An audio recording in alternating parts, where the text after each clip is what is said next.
All right, so starting off with 3A, part A. In our last lesson, we really locked in on understanding the relationship between the x, y, and the radius of the unit circle to understand sine, cosine, and tangent, correct?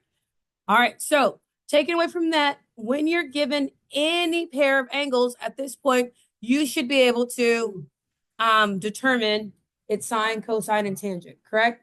So for example, making sure that we're good with what we just learned and what we went over. If I have -5, 3, can I find the sine and cosine of this? And throwing out there just tangent as well. Yes, we should be able to, right? And that's because we have the basic understanding of what's the relationship between our trig functions and our our coordinates, correct? So keeping that in mind, we know that sine of theta equals y over r. We know that cosine of theta equals x over r. And we know that tan of theta equals y over r. Are we all pretty confident in saying that? Okay. We also know that there is a Pythagorean relationship here, right? That our x squared plus our y squared equals our r squared. Okay.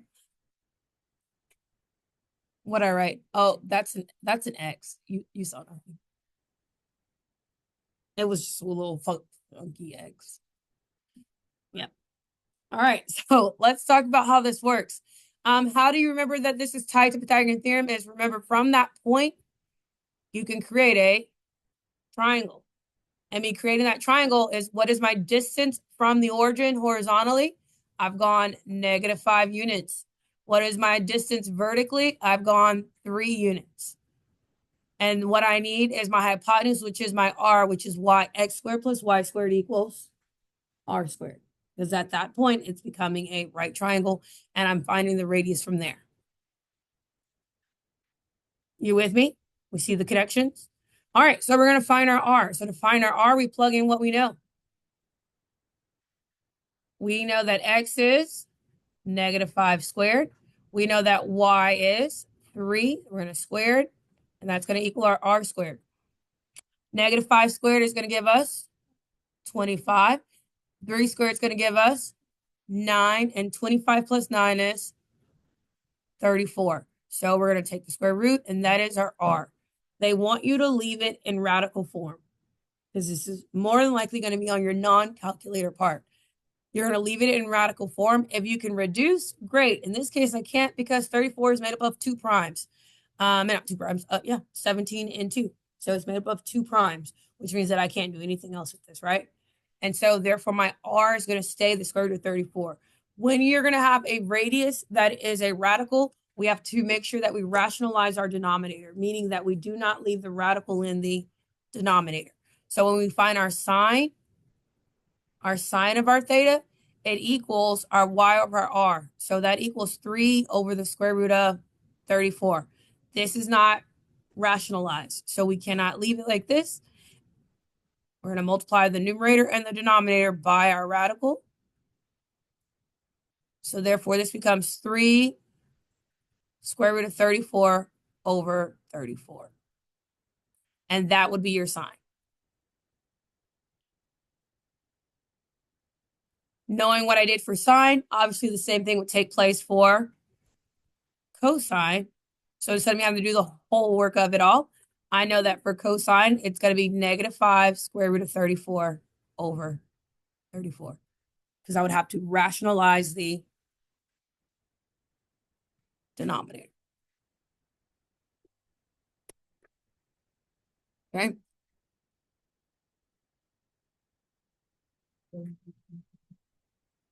I did. I was bored. I was actually just, ADHD and find other things to do than what I was supposed to.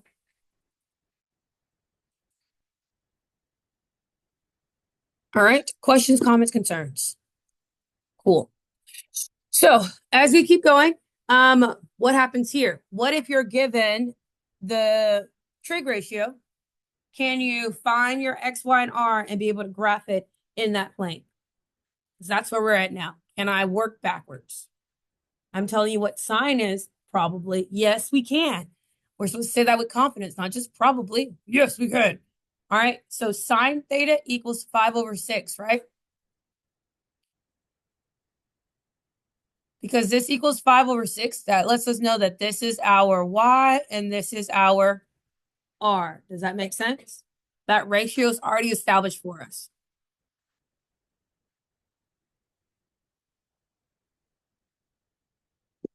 Okay, we also know that because it's positive, that we're only in quadrants 1 or we're in quadrant 2. Sine is only positive in 1 and 2.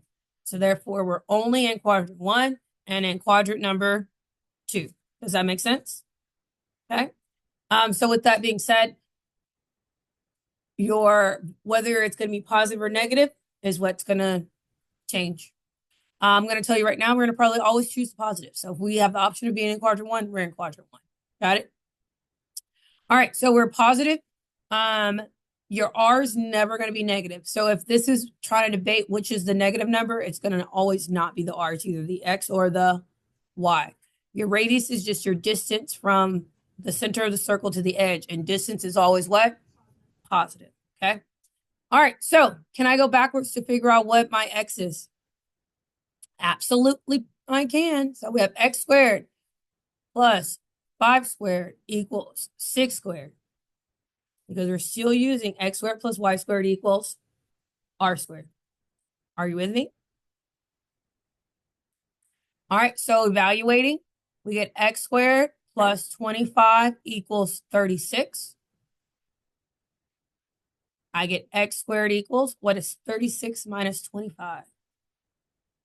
Huh? 11. So therefore, X equals what? Square root of 11. Okay. Is that the answer they want? No. What do they want? They want your cosine and your tangent. This is going to lead me to that, but my final answer is establishing cosine and tangent. So the cosine of this angle equals what? Square root of 11 over 6. Check. The tan of this angle equals what? 5 over square root of 11. Oh, no. There we go. Rationalize.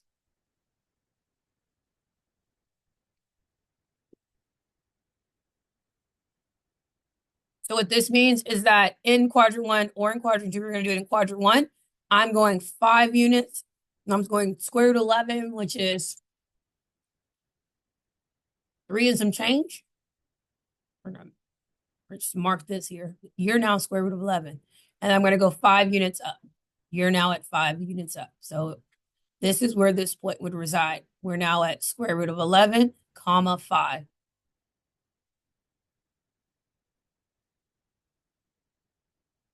And our radius is 6. So this is our theta. Theta.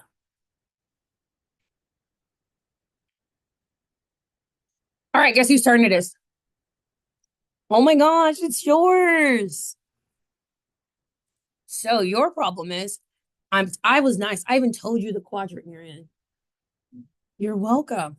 You're going to be in quadrant 3. Okay? You're in quadrant 3, and your tan theta is 4 over 7. So I'm going to give you, let's say, 3 minutes to find my sine and cosine. And go. Ask for help if you need it. All right. Someone from group 1, tell me where I start.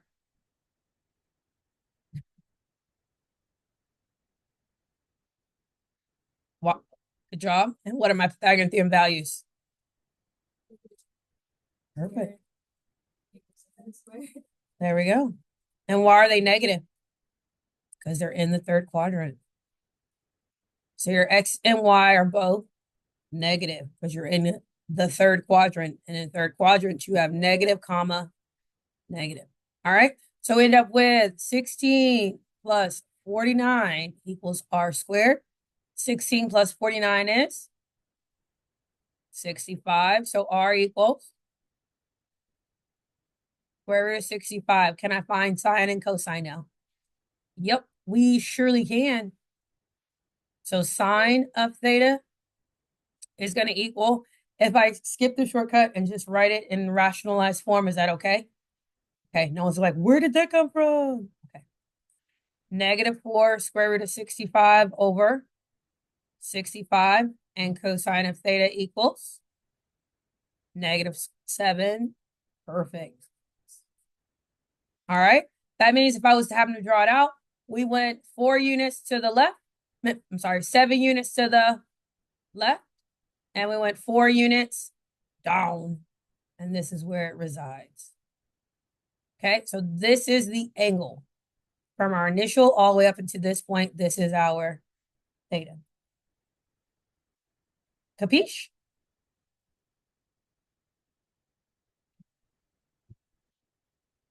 And we all understand why they're negative? Okay, cool. All right, flip it.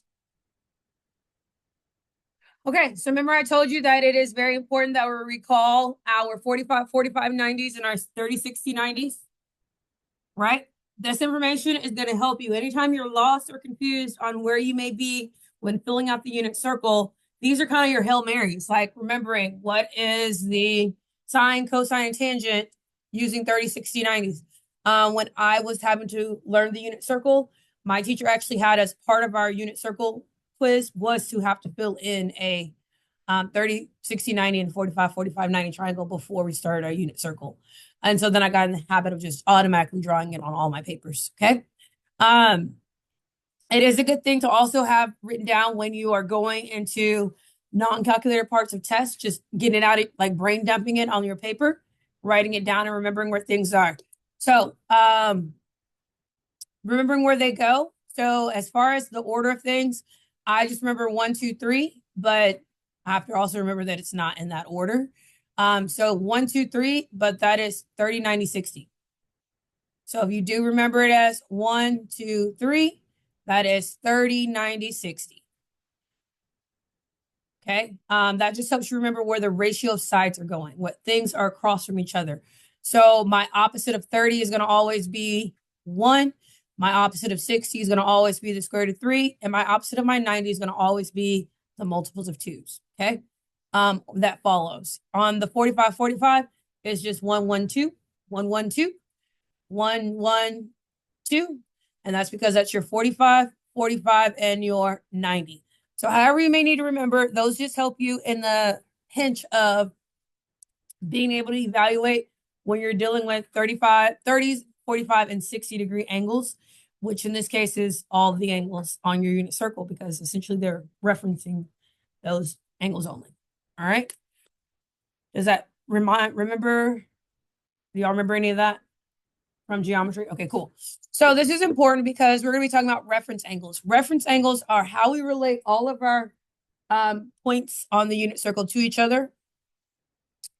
So for example here, when we're filling this in using your right triangle only, not your unit circle, I want you to take a gander and tell me, can you identify the sine of 30? Can you identify the sine of 45, sine of 60? So only using your right triangles at the top of the page. I want you to take a moment and fill in the trig values. Do not use your unit circle, only using the right triangle, bringing back that geometry recall. Got it? Yes? Okay. In terms of geometry, that means sine is opposite over hypotenuse. Cosine is adjacent over hypotenuse. And tan is opposite over adjacent. So Sokotoa, or if you're lucky like me, some old hippie caught another hippie tripping on acid.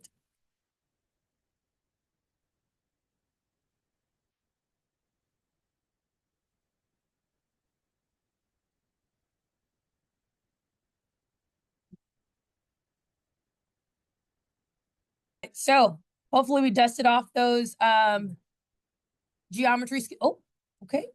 How we get there? Those geometry skills. So for the sine of 30, aka sine of pi over 6, what did you get? 1/2. For the sine of 45, sine of pi over 4, what'd you get? Perfect. Sine of 60, sine of pi over 3. 3 over 2. And then cosine. Cosine of pi over 6. Cosine of 45. Cosine of 60. Tan of 30. Tan of 45. It's my favorite. Tan of 60. Square root of 3. Okay. Do you notice about these 6 values right here being the only values that are on your around your unit circle, your ordered pairs? We see that. All right. What do you notice about complementary angles? Complementary angles are angles that add up to equal what? Say that again. Say that again. 90. Okay. Complementary is 90. Supplementary is 180. So complementary angles are angles that add up to equal 90 degrees. So in particular, we're looking at our sine of 30 and our sine of 60 and our cosine of, the bottom where it says, what do you notice? Yeah. Yeah. What does yours say? Oh, so it tells you the answer? Oh, okay. That's cool. So, so it tells you the answer is what you're telling me. Oh. So anyways, pretending that that's not written there, what do you notice about their sines and cosines? Exactly. That is the conclusion here, is that the sine of a complementary is going to equal the cosine of its complement. Does that make sense? So the sine of a complement is going to equal the cosine of the complement. And therefore, they're going to always be opposites, which is why as we go around the unit circle, our ordered pairs for 30 and 60 alternate. They keep going back and forth between each other. Make sense? All right. Any questions about part A? No? All right, moving on.